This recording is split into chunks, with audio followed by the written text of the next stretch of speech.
Hi, everyone. Welcome to this talk, Tips for Africans Interested in Getting into AI Safety Work. My name is Kaleem Ahmed, and I'm emceeing the session. And I'm really glad to introduce the speaker for the session, who is Cecil Ubungu. Cecil is the coordinator of the ELINA program, and in his role, he sets the research, talent development, and policy engagement direction of ELINA. He's also a PhD candidate at the University of Cambridge, where he studies the consequences that AI will have on the protections in labor law. And he's a research affiliate with both the Center for the Study of Existential Risk at Cambridge and the Institute for Law and AI. And outside of his PhD work, Cecil's recent research has focused on the role of developing countries in global catastrophic risk-focused governance of AI and what AI evaluations should mean for the regulation of highly capable AI. He holds an undergraduate law degree from Strathmore University and a master's of law degree from the University of Harvard Law School. And just before we get going with the talk and I hand over, I just wanted to remind everyone that if you have any questions for speakers, we'll be having a Q&A after the talk. So please can you submit your questions via the Swapcard app. And I'll be selecting a mix of your questions and some prepared questions during the Q&A. And without further ado, please let's welcome Cecil on stage.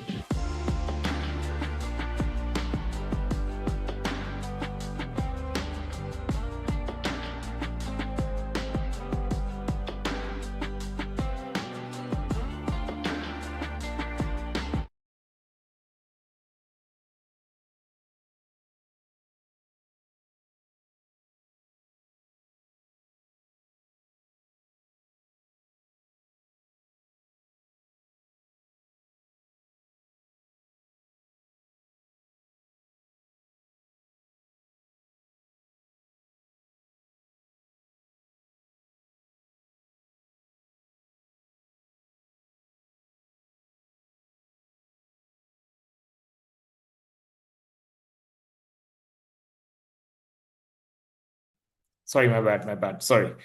Um, Thank you, Kalim. And hi, everyone. My name is Cecil Abungu.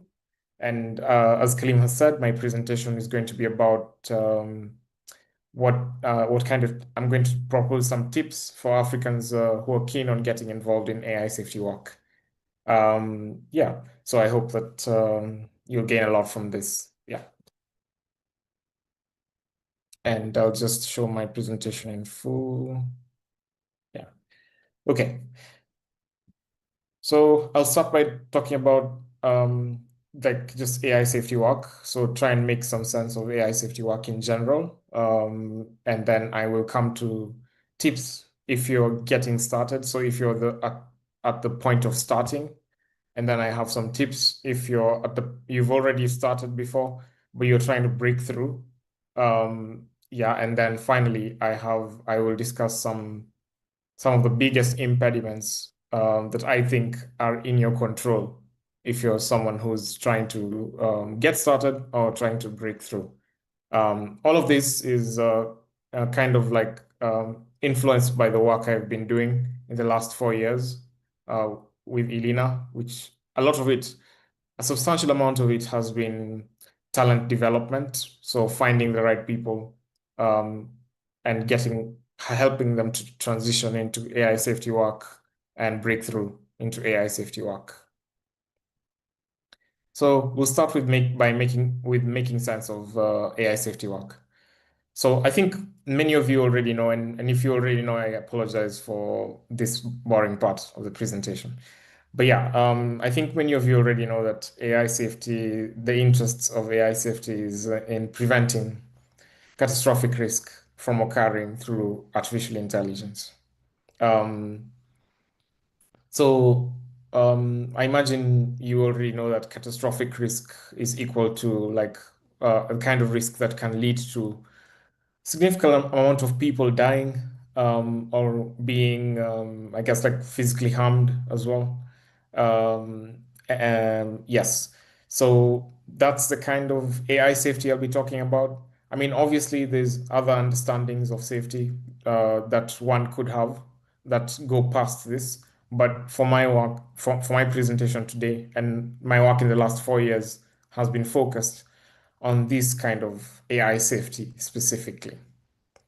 So I guess it's worth talking about why it matters if you're an African um, in living in Africa. There are many problems, many challenges. I've grown up in Africa. Still spend a lot of my time in Africa, specifically Kenya, and I've visited many other places. So I understand there's a lot of challenges. There's a lot of problems that deserve attention, deserve the attention of the most talented people. So why this specific one?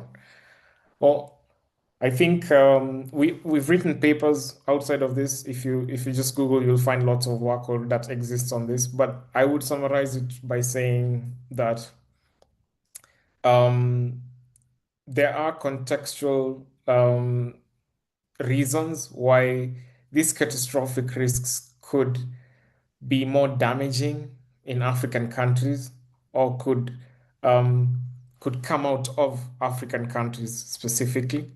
And hence, if you care about,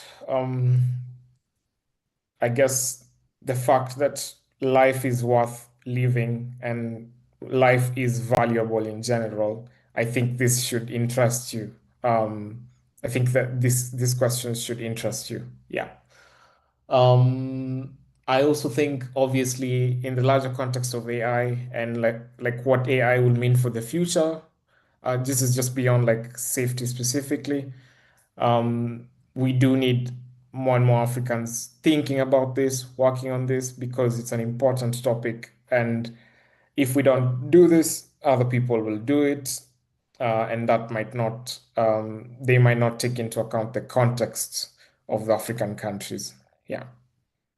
So you could also think of this as like you're okay with being a mercenary, an AI safety mercenary, you could say. Like you don't really mind, you're not particularly drawn to the issues, but like like the jobs enough, like you like the work enough. You could think of it from that perspective. I think it's fair enough. I think the downside of this perspective is maybe you might not be as motivated as someone who actually cares about the issues. Yeah. So personally, I would always prefer someone who's motivated, personally motivated about the issues, not just like a mercenary. Yeah. But I grant the fact that it's possible that mercenaries could also be very effective.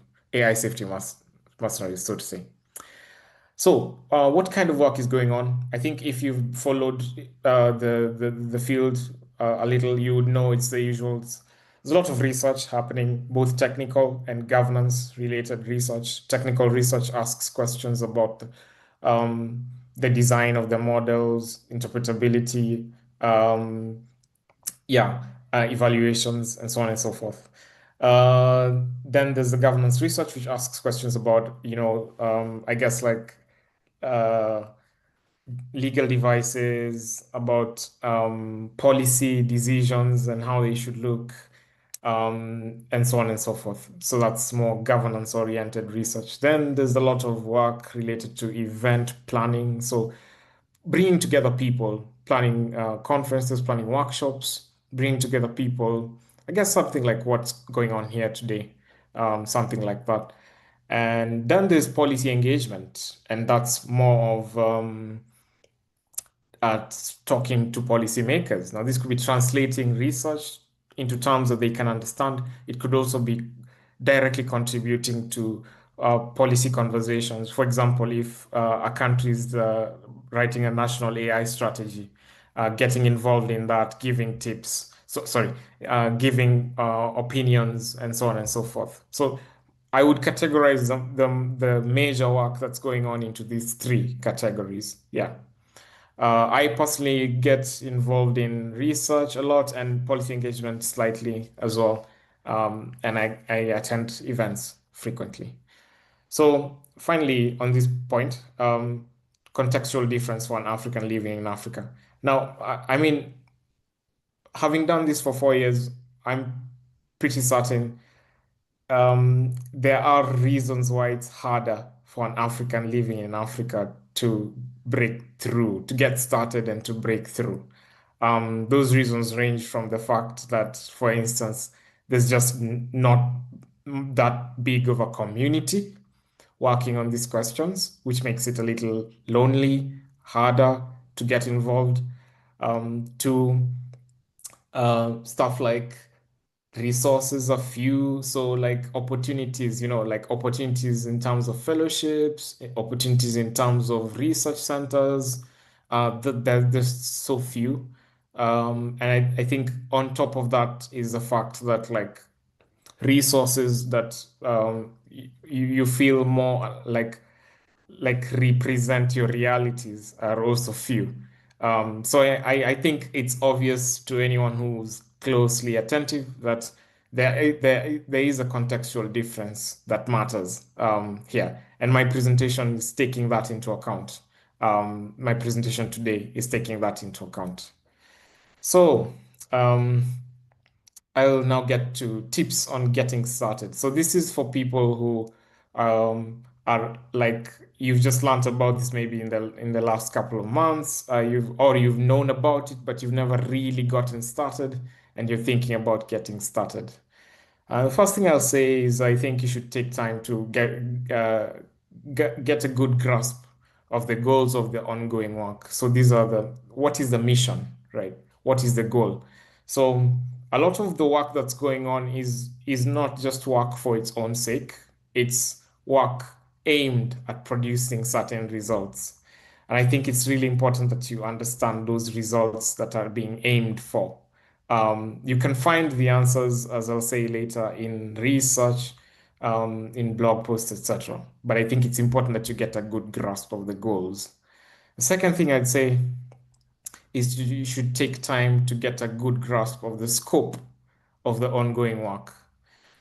So what do I mean by scope? I mean, who are the leading figures? Well, that's a starting point. That's not exactly what scope means, but it's a starting point. Who are the leading figures? What are the leading institutions? Yeah, so those are the background issues. Then, what kind of work have they been doing? I guess this is where the scope really focuses on. What kind of work have they been doing? So, for example, if you get down to evaluations, what kind of work has been going on related to evaluations? What kind of work has been going on related to maybe liability, if that's an interest area of yours? What kind of work, what sort of events have been planned? Like how do the events look? What are the goals of the events, right? So the scope is important, and the more detailed you can be with regards to scope, the better you're set. Yeah. And then I think another thing that would be great to always know is like, how has the kind of work that's been going on changed over time, and why has it changed, right? Because it's not remained static over the years. Like um, maybe like international AI governance was big in maybe like 2 years ago, and then it's become a little less big in my view in the since then.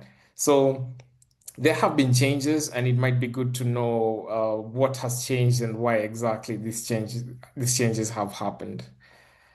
So, how do you do these two things? As this is obvious to anyone, I think it's like read lots, listen to podcasts. A lot of people going on podcasts these days to talk about their work, to talk about their thoughts. A lot of the field's leading figures are going on podcasts to talk about their work and thoughts. So, listen to podcasts.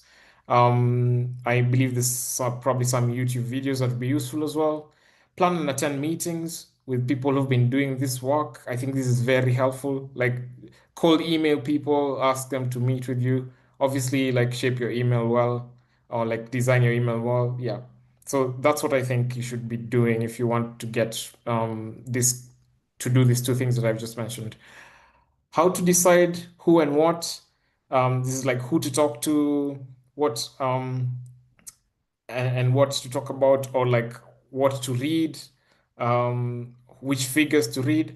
I think two heuristics you can use. First, which institutions do you see a lot in the stuff that you're reading about AI safety, right? There's some institutions you'll probably see a lot. That should be a signal.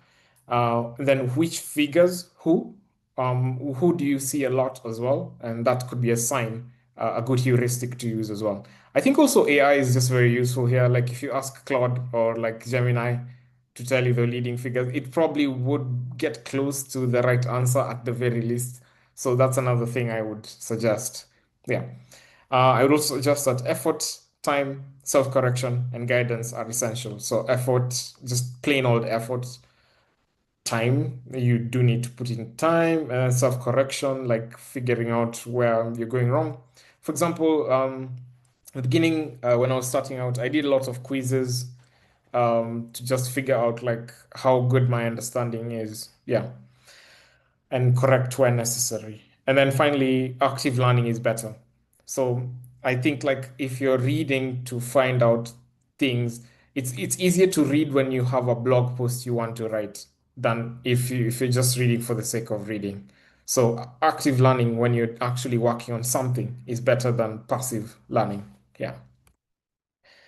So then we come to what about the African perspective, right? I think a lot of you are usually concerned about this. I'm also concerned about this. And like every time I have conversations with people who want to break in, this comes up a lot.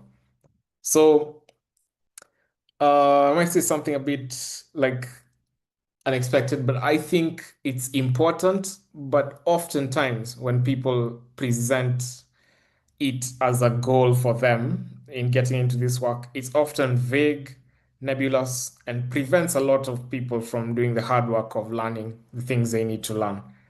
So, my own advice, honestly, is to optimize for learning the stuff I've mentioned previously, as well as you can. And as you do that on the side, you can think about the African context as well, but to optimize instead for learning the stuff I've mentioned. Now, and when you do the African context stuff on the side, I think you need to be rigorous, you need to be clear, and you need to be specific. So, what does it really mean to say that there's an African context? Right? You need to be rigorous, clear, and specific. And I think a lot of people usually aren't. Yeah. Then I will come to the second thing, which is tips on breaking through. So, assuming you've been doing stuff related to AI safety for a little bit, for a bit of time now, and but you're still not, you feel like you've not broken through, these are the tips I have for you. I think you need to find your best fit, right? So, instead of if don't do everything, don't try and do everything possible, like the whole span of things. You're planning events, you're doing research, you're doing policy engagement.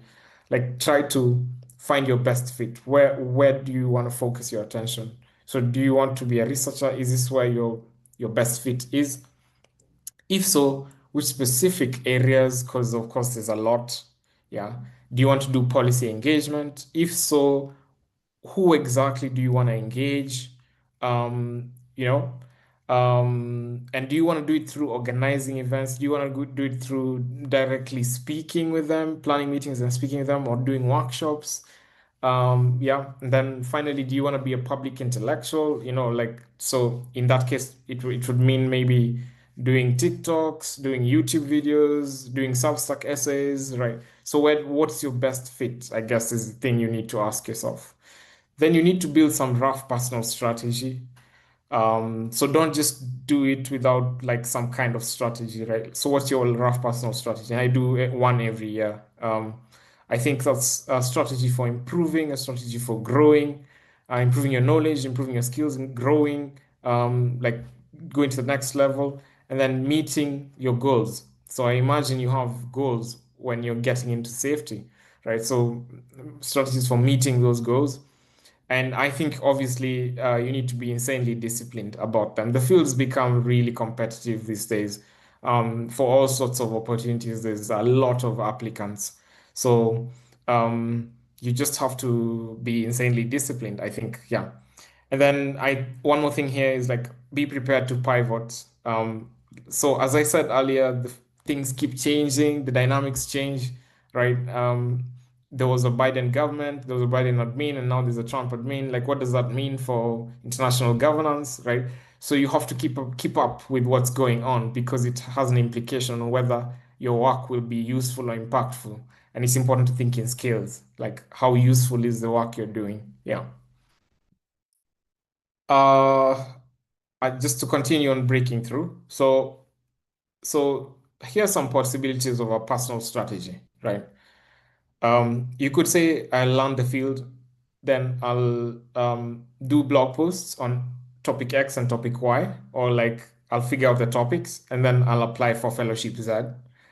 And then so that's one way, like that's one strategy you could say for this year, this is what I'm planning to do, or for the next 6 months is what I'm planning to do. Or you could, if you're not doing research, you could take this other style of saying, I'll volunteer with this org to do their events, and then I'll plan my own event, I'll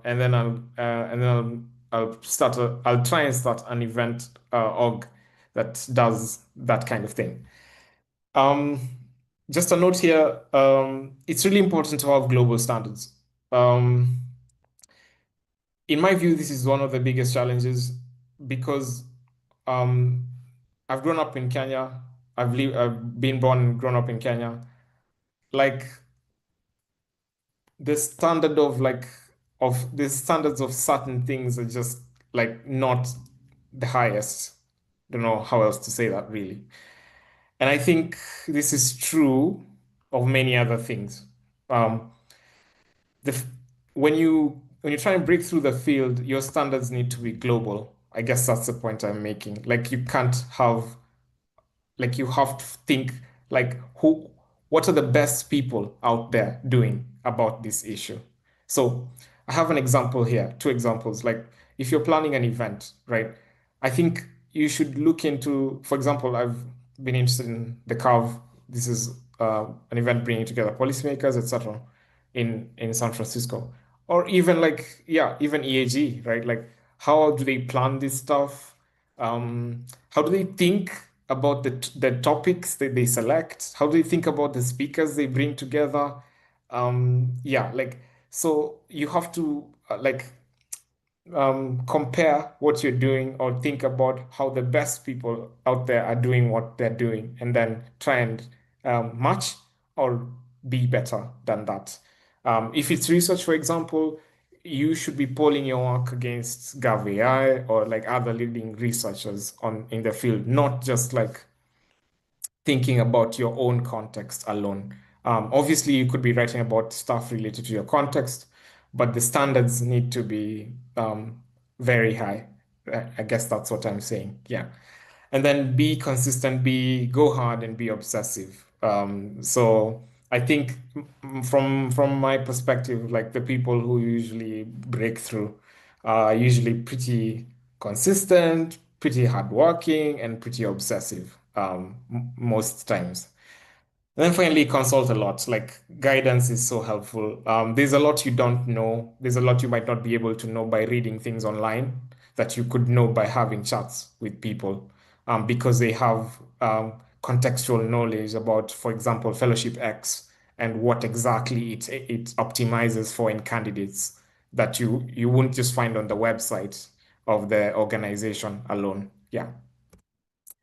Finally, I have the biggest impediments in your control. So, from I've worked with lots of people like trying to break through, and I think there are structural impediments you can do nothing about. For example, getting visas, right? There's almost nothing you can do about whether or not you'll get visas. I've seen really great candidates being denied visas for some really flimsy reasons. And it's just like, what more could he do?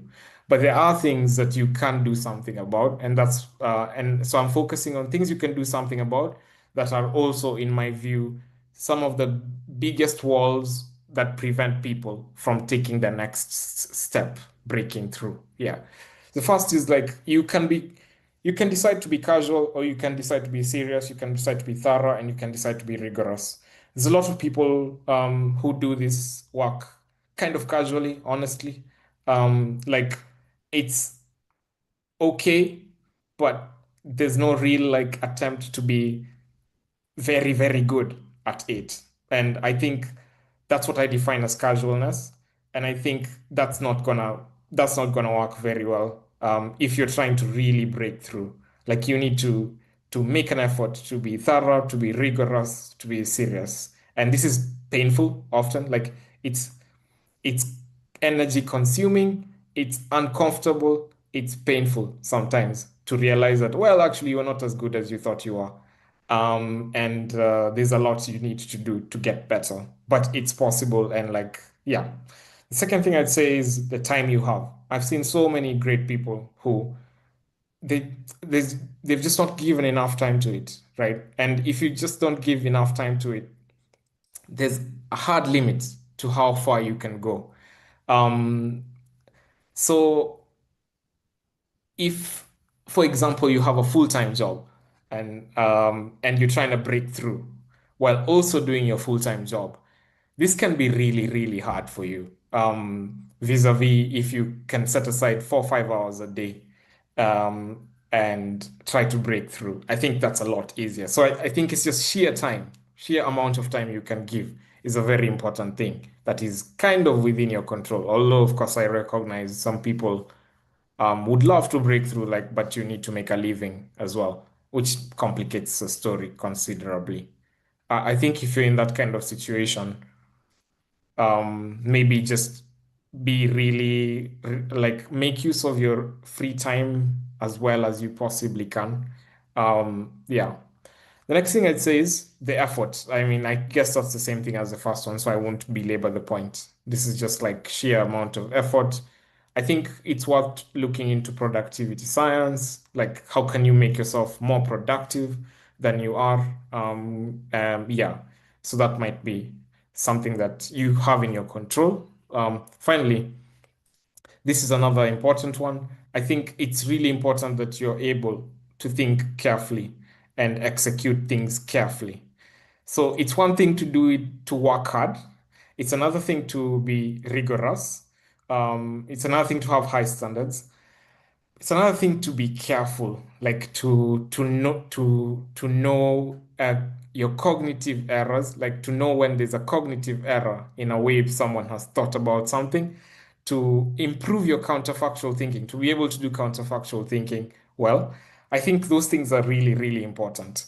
And like unfortunately, by the time you're trying to break through, you're kind of like expected to be good at these things. So if you're not, it's really difficult to break through. So I think this is also this is something you need to invest a lot of time in.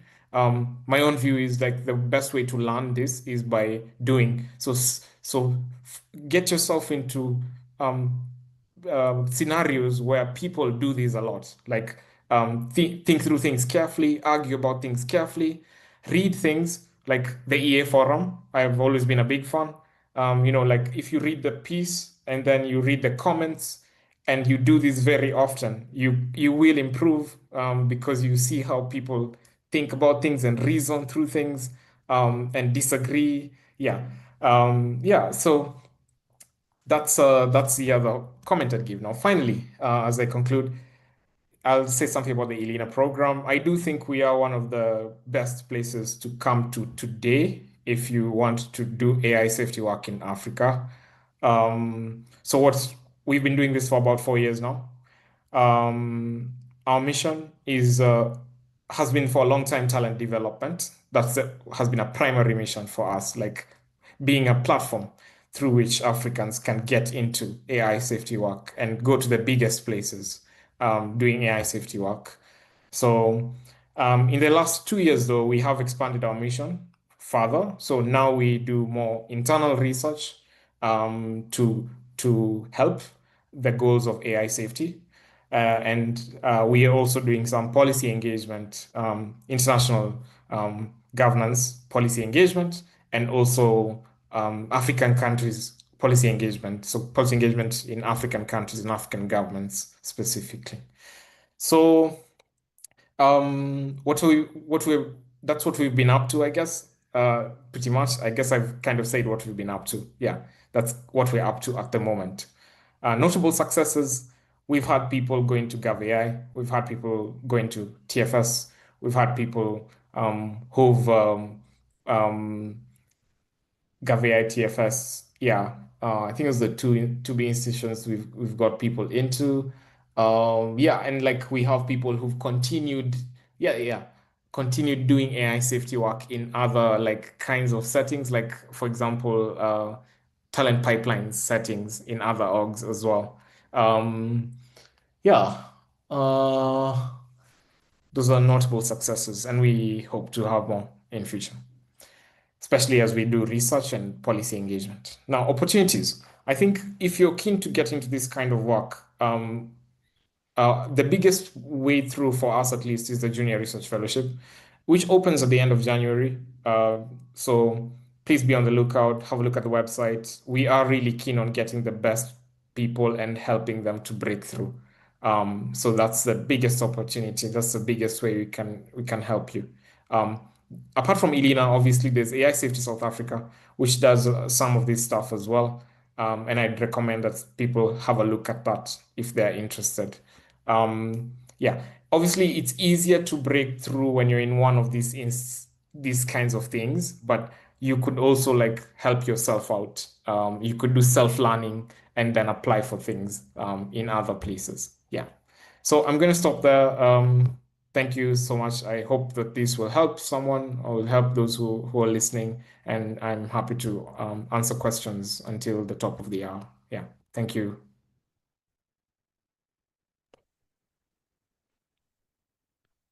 Great. Thanks so much for that, Cecil. I found it interesting and informative, even though I'm in the space a little bit. So hopefully there's a lot of value to be gained by the audience members. I'm going to kick us off with a couple of audience questions, and then maybe I'll pivot to a couple of questions that I thought of during the talk. One which I also had, but someone in the audience has asked is maybe could you spotlight a couple of other African AI researchers or labs or organizations or institutes, either in Africa or working in Africa, who, are working on AI safety? I think one of the difficulties maybe for people is they just don't, like you were mentioning, they don't have context or scope for this type of work. So do you want to take the opportunity to maybe shout out anyone? Well, yeah, absolutely. Okay. I guess because I am like in Elena, I'll just say if you check our website, we have like 8 people, all fantastic people doing AI safety work. So that's number one. Second, at the University of Cape Town, there's now something called the University of Cape Town AI Safety Hub. It's under the University of Cape Town's AI initiative. So the AI initiative, and then there's the hub under the AI initiative, and it's led by Professor Jonathan Shock.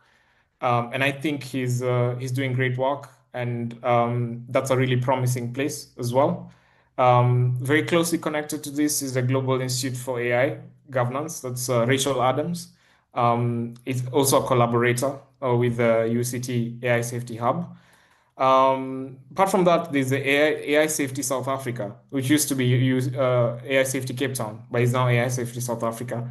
They're also doing really great work. As I mentioned in my talk, you should have a look at what they're doing.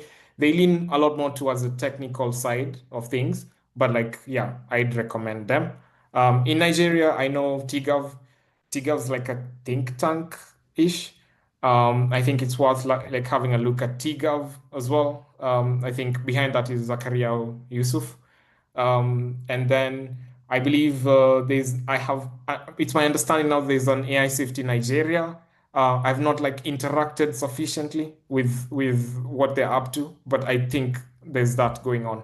Now, those are the safety, those are the safety projects I know. There's lots of other AI governance initiatives and like projects and institutes in existence. But I've focused my answer here on the safety, the ones that I know have been involved in safety to some degree. Yeah. Great. Yeah, I think that's sufficient. Hopefully, there'll be enough bits of information there for people to hook onto and to rabbit hole through themselves. I had a question about, linking to the sort of pipeline stuff that you were talking about. So you're talking about how Elena has been mostly focused on talent development and sort of the pipeline from getting people from Africa, and how you've had success in getting them into big AI labs and orgs in the US and the UK and EU. Is the purpose or is the main focus of this kind of talent development really just to try and get people from Africa into big orgs, or is there some kind of other strategy or reason for people going into this work? I guess like maybe my bigger question is why should people from Africa be interested in doing this kind of work, right? Because for every person who we maybe try and get into this talent pipeline to go and do AI safety work, we're maybe taking away another talented person from working on something else in Africa, which might be important. So, what is is your argument that people should be doing more of this, or is the talk really for people who are already interested in it, giving them tips on how to succeed? That's a great question. I think the talk, as I designed it, is for people who are already interested in this and they want to succeed. But I can say something about like the initial question as well. So, as I said in slide one, I think it's important that Africans, some Africans, certainly some Africans, get involved in this work. I think safety, even as understood the way I defined it, um, there is a place for context. There is a place for lived reality. There's a place for context. It can come to bear in how the risks play out specifically. This is our theory of change at Elena. This is what motivates some of the evaluations work we're doing, for example. So consequently, I think uh, one, there's a lot of great talent in the continent that can help in the mission generally at a very broad level. But I think also the lived realities, the context that those people could bring into the field and the work that's going on would be useful in the long run as well. This is our understanding, and so this is what we're trying to do. To this is why we have been doing this kind of talent development work. Yeah. Great. Maybe just linking into a question that I remember seeing in the chat, but so do you think you could speak a little bit about, what are some of these actual risks from AI that actually do potentially have like more of an outsized impact on people in Africa? Yeah, so let me just share a paper here quickly.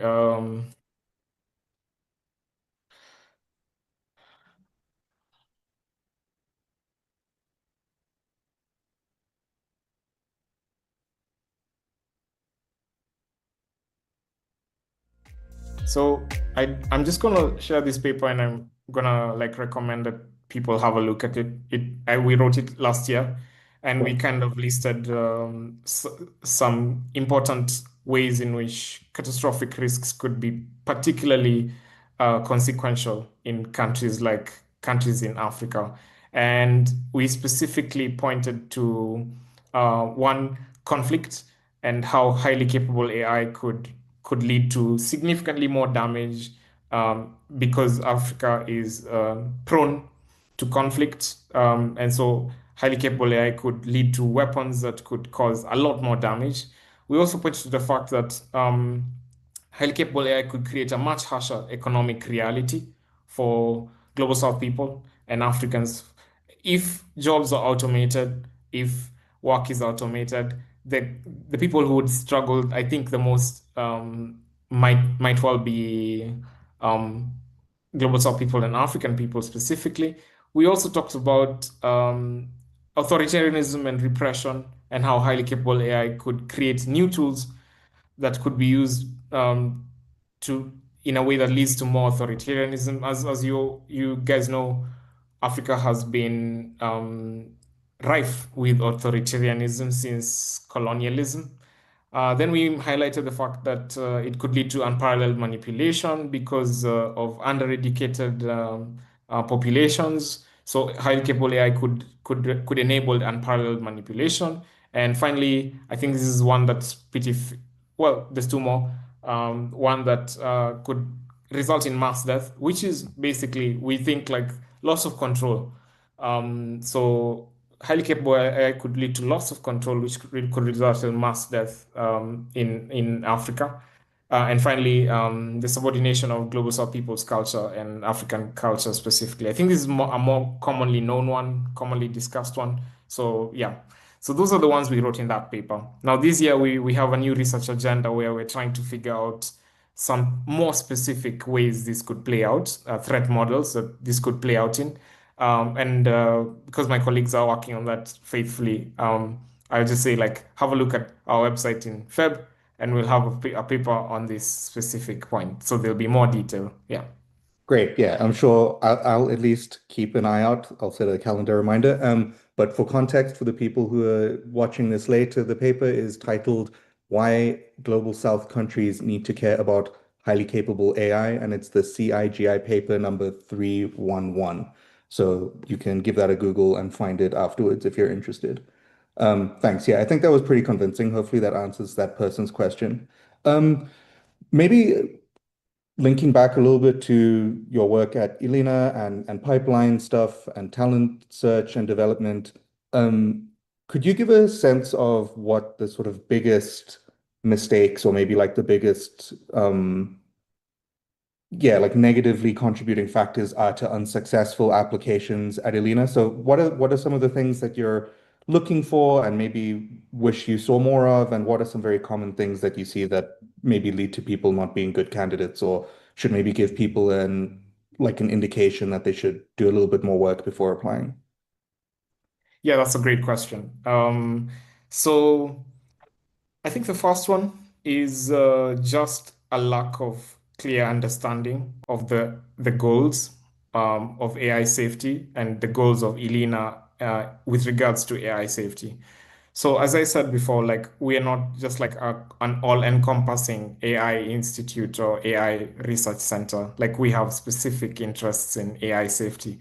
So a lot of candidates apply with like questions or with they write applications that are touching on stuff that's just not in our area of interest, and that is an automatic desk rejection. I think another big category of rejections is usually people who have just not thought carefully enough about what they want to do. So this usually comes out in the interviews. So you could get past the first stage of like and get an interview. But during the interview, if you've not thought carefully enough about what exactly you want to do, then that comes out really easily because the questions will stump you. The answers will be very general. The answers don't demonstrate that kind of thinking. So that's another very big category of people who get rejections. Finally, the third category of lots of rejections is the question of time. At the end of the day, our fellowship like requires 20 hours a week. It can't work with a very busy job. If you're, for example, working at PwC or working at a law firm and like you're really busy, it's just not possible to do our fellowship with that kind of job, right? So that's another big category of people who get rejected usually. So I'd say those th three things matter in that specific order. Yeah, that's the answer. Yeah. Thanks. Yeah, that's very helpful. And I think that probably applies to a bunch of stuff too. Like people should maybe just be more serious and well prepared for things they're applying to. Um, I think one common um, position that I come across amongst people who are interested in transitioning into various different career paths, not just AI, but I guess this question relates to AI safety specifically, is um, particularly for people from Africa who maybe don't have all of the abundance of opportunities that someone who's maybe a student in the US or the UK has. Um, it just seems like it's very, very difficult or very, very expensive, or you have to have a lot of wealth or connections in order to break into the space. Do you think that's true? Do you think it is like just much harder for people from our continent to break into the space? And what opportunities or what strategies do you think they can employ to try and to break in if they really want to and deserve to? Yeah, another great question. Is it harder? I think it is harder for sure. Why is it harder? I think it's harder because of structural challenges that are true of any other thing that you could think of. So it's not because of structural challenges in AI specifically, but education systems, like just resources available in general, expertise available, And so I think it's harder because of those structural difficulties. Now, what can you do? I think, as I say, it's harder, and I've thought about this a lot actually. I think it's also more possible than most people concede that it is, or like think that it is. I think there is a lot of when I got involved, there were so many people who are interested in supporting me, in helping me do my work well. And I think even today, there's room for new people, young Africans who've never got involved, who want to get involved.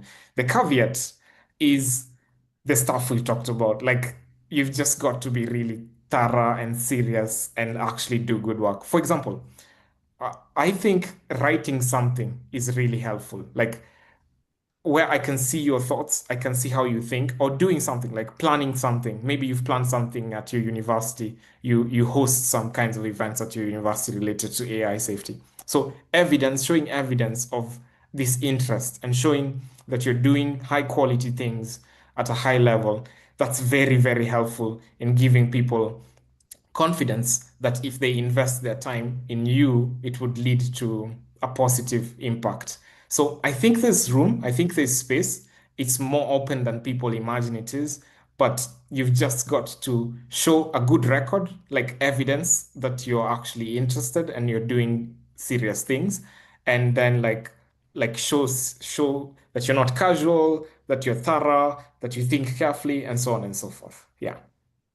Yeah, I think that's great. It covers all of the same points that I would want to make. So I've always said that if you are interested in something that is at least related to EA content areas, and AI safety is obviously one of those, there's no shortage of people and organizations who are excited to help, given or provided that you have a track record of agency and demonstrating that you can do stuff and that you're just actually a very high quality individual at what you do. So yeah, my lived experience, observations of friends who are part of this work is that if you're really, really great at what you do, then you'll get all the opportunity you need to succeed because ultimately it's a community of people who are really excited about getting really great people into the ecosystem to help solve challenges. There's no sort of personal bias against people who are really good at doing what they do.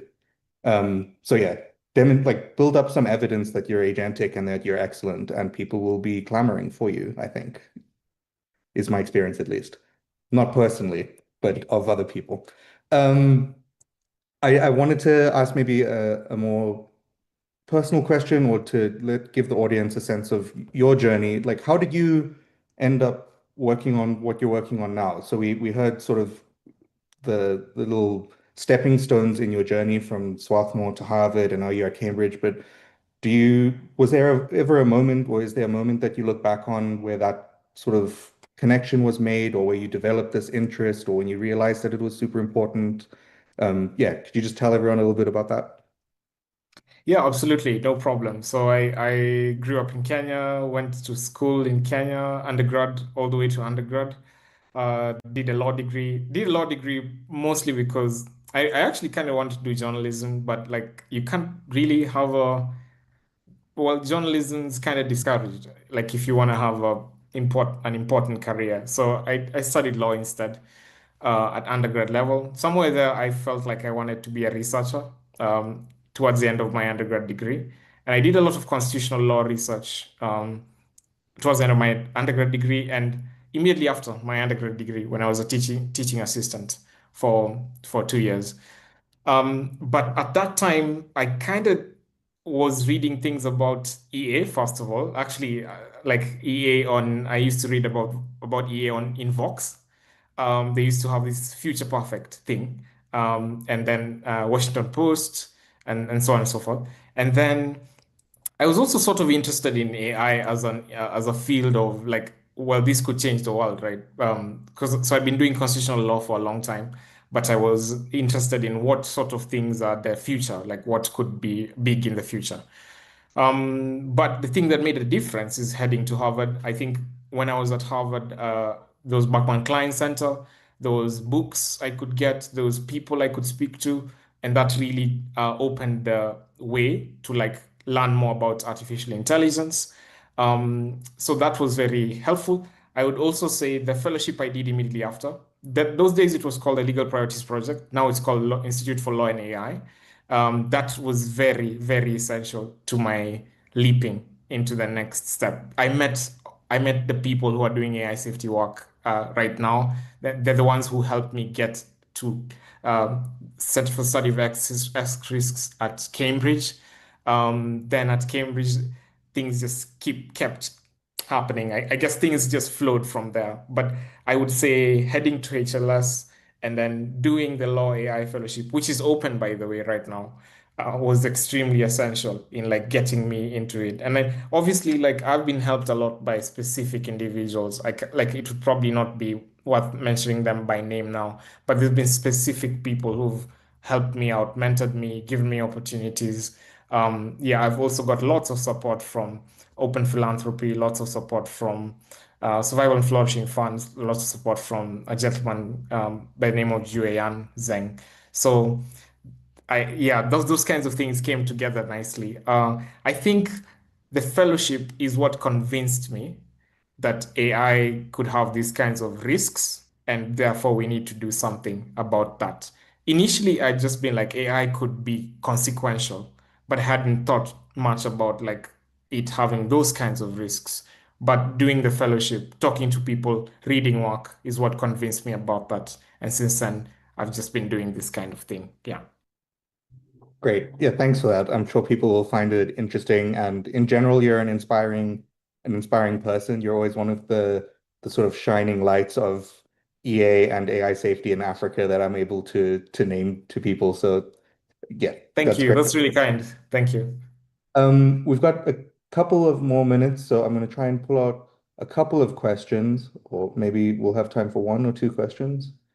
Um, I'm going to try and roll together a couple of them, but do you have a sense of ways that maybe more senior or experienced researchers in other fields or adjacent fields might be able to pivot into AI safety work in Africa?